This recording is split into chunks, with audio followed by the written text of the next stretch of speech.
pour man. ok dafa am solo. c'est important. na gaa yi di def ndànk. te Abdoulaye Mbow wax na ko. mais man j'ai vu une dame bu nekk ci internet bi ñu koy wooyee yaayu Fatima.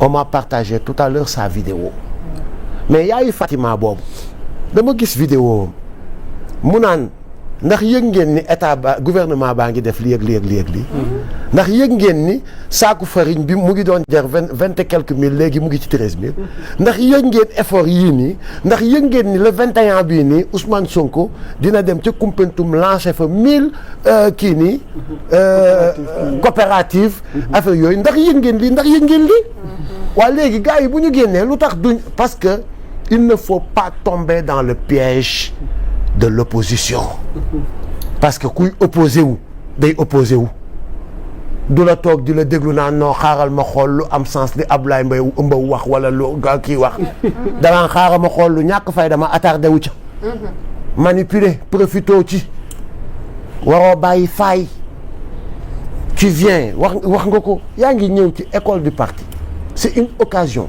inaugurée di samp bërki démb j'en discutais avec un ami mu ne ma dee leen mu ne ma toog ci télé yi sax pour man dafa kii mais dem leen dee leen def ay bouche à oreille di wax ak les populations c'est important. di leen xamal dëgg fi yëf yi toll ak fi ngeen ko bëgg a jëmee ak fi mu jëm ak yenn yi di waxtaan ak ñoom donc yooyu c'est bien nous avons beaucoup de choses à parler ci li nga xamante ni fa lañ jëm ak loolu lañ nekk di def. c'est important. nañ yem ci loolu. yaa xëyti mu la na. waaw allez-y. Ah, ok. C'est-à-dire qu'il y a des questions politiques, éminemment politiques, qui doivent être prises en charge totalement par le PASTEF. Merci beaucoup. Axe communicationnel sur les plans politiques, parti PASTEF moo ko war a jël en main. S'il y a lieu de nommer d'autres personnes à des postes de responsabilité comme ñu bari si ñoom jamono ji amuñu jot parce que lañ leen dëkk diis na. surtout xool si biir parti bi ay profil yu baax yoo xam ne daañu leen andi si propagande si communication si nangam-nangam ñoom ñooy jël en charge les questions politiques ñoom ñooy répondre sur les questions politiques ñoom ñooy jàkkaarloog opposition bi pour rétablir la vérité si leen mbir yu bari léegi le gouvernement tey jii nii war nañu mën a am sax les samedis du gouvernement damay wax au hasard parce que yàgg naa wax les mercredis de la police il y a 4 ans 5 ans ma ne les samedis du gouvernement. baax na yow de bu la état bi boo leen rëccee. communication.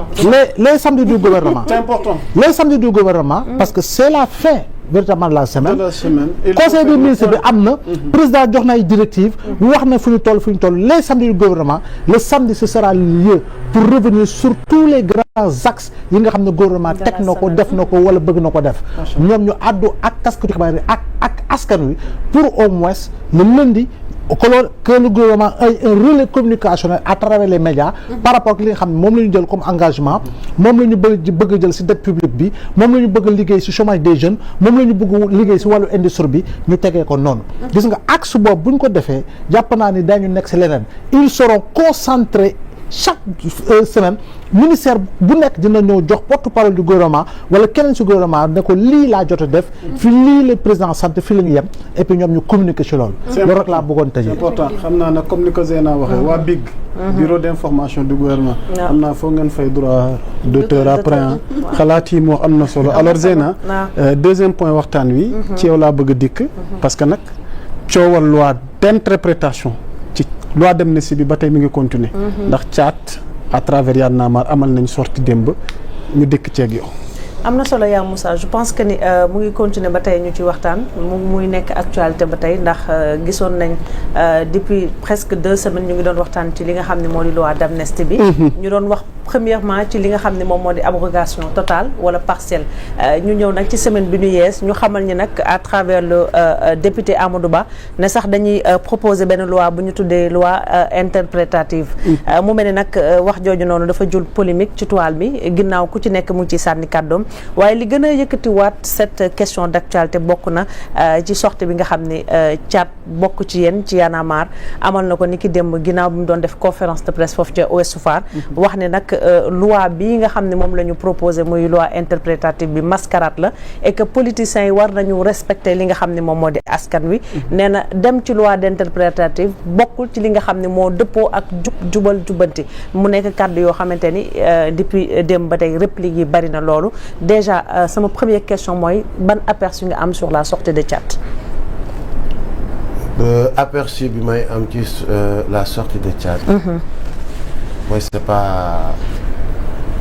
pas la première fois. def na fi sortie mu jur polémique biñ ma ci laajee aperçu bi ma ci am mooy je respecte. La position de Thiat. Mais évidemment, on est en démocratie. C'est important. On est en démocratie. Thiat nit la doomu aadama la il peut se tromper de bonne foi. Mais mooy li may wax rek est-ce que des fois ça mérite yenn certains attaques yi quoi. attaques yam dem ba tey jaru ko. ci koo xamante ni bokkoon na ci combat bi. jaru ko xeex na joxe na bakkanam. non jaru ko. voilà. jaru ko damay invité waa tous les Sénégalais de tous bords. Je ne plaide pour personne. Thiat mët na pour plaider pour boppam ay waxam. actuellement mu ngi ci beneen bërëb sax di wax. voilà kàddu yi mu wax dinaa la ko indil léegi. voilà. mëtal na boppam. donc bu fekkente ni moom loolu la gëm. il n'a qu'à le dire et le défendre. indi nag ay arguments. moom leen rek laa koy bañal. muy lan. mooy lépp lu muy wax. na ko leer ni lii muy wax nii su ko argumenté il va convaincre. toujours. ok. man tamit lépp lu may wax su ma koy argumenté naa convaincre. waaw mais est-ce que Thiat tamit nekkul ci logique bi mu nekkoon depuis le début parce que nag man mi en tant que kuy gëstu. actualité je vois que ni Thiat ci logique ba mu nekkoon 2022 2023 sous cette même logique la nekk.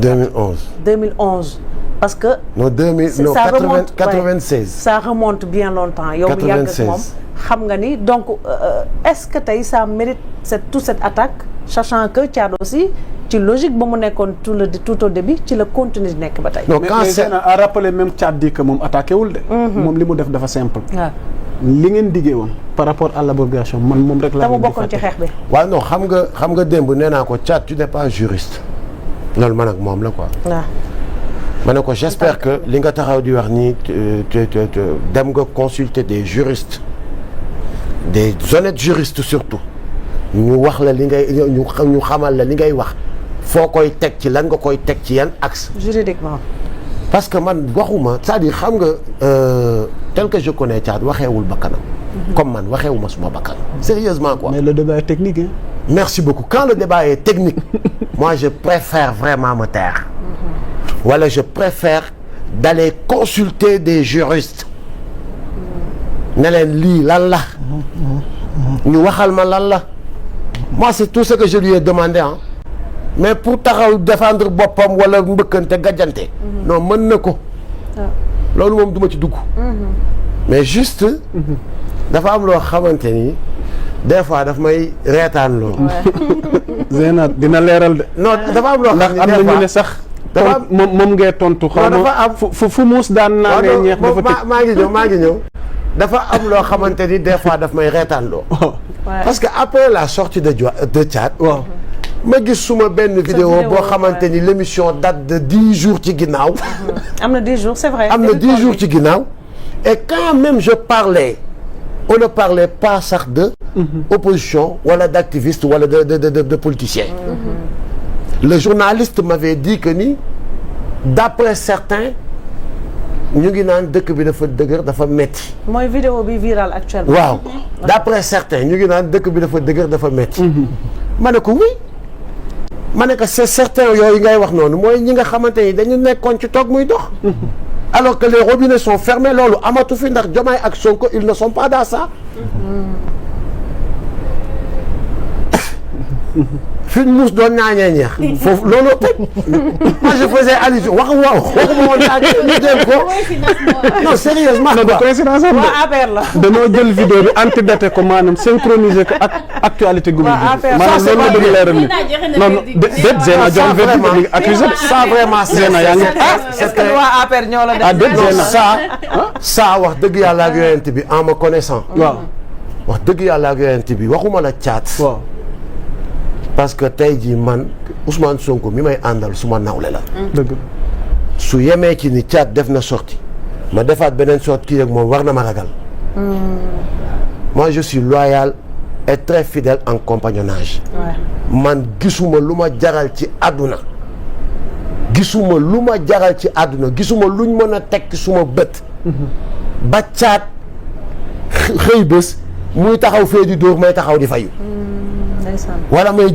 dóoranteeg caat xalaatuma ko ci suma àdduna pour lan kon est-ce que actuellement nekkoo ci position bu inconfortable sama position tey la gën a confortable Zeyna parce que la relation humaine à partir du moment où caat man ak moom démb ba 4 heures du matin ñoo toog di waxtaan démb à partir du moment où léegi balaa may jógee sama kër sama jabar yóbbul na ko ceeb bi muy lekk à partir du moment où sama yaay nekkatu fi yaay ma ngi dund xam nañ non sérieusement ma position reste confortable on est dañu nekk nag ci espace boo xamante ni il faut que les gens évitent yenn yii nii parce que c'est peine en tout cas c'est perdu d'avance xëy bés ngeen gis kilifa dóor caat dóor caat non sérieusement noppaliku leen d'autant plus que sax combat bi du yàgg moom non du mën a caat moo tax balaa ñuy jàll yow il faut nous dire maintenant nga rappeler ñu rek sa position par rapport à ce débat concernant